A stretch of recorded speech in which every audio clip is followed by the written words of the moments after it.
నమస్కారం. ఆర్డీవై ఛానల్కి స్వాగతం. ఈరోజు మనం చెప్పుకునే కథ దేవి చరితం.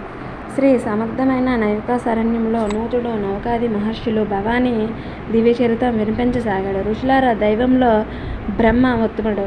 బ్రహ్మ కన్నా విష్ణువు ఉత్తముడు. విష్ణువు కన్నా కూడా ఈశ్వరుడు ఉత్తముడు. సమస్త నాదుడైన ప్రణవంగా చెప్పబడే ఓంకారంలో ఆకారం బ్రహ్మ, ఊకారం విష్ణువు, మాకారం మహేశ్వరుడు అయి ఉన్నారు. కాబట్టి శివుడే సర్వోత్తముడు. అటువంటి శివుని కంటే ఉత్తమైనది భువనేశ్వరు అయిన జగదాంబ.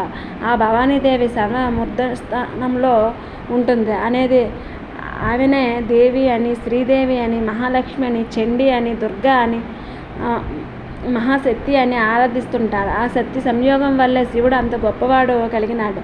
పరమ శివప్రియ సమస్త సృష్టి స్థితి లయాధిక కార్యకరణ స్వరూప అయిన ఆ భవానీదేవి మహిమకు శక్తికి ముచ్చుతకే మహిషాసుని మర్దనం సూతుడు చెప్పినది విని, హే కథనేత సూత, అసలు భవానీ ఆవిర్భావం ఏమిటో, ఆమె శివానిగా ఎలా పరిణమించిందో చెప్పు అని అడిగాడు నౌకాదులు.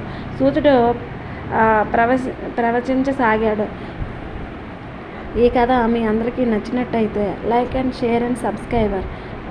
రేపు భవానీ ఆవిర్భావం ఏమిటో చెప్పుకుందాం. నమస్కారం.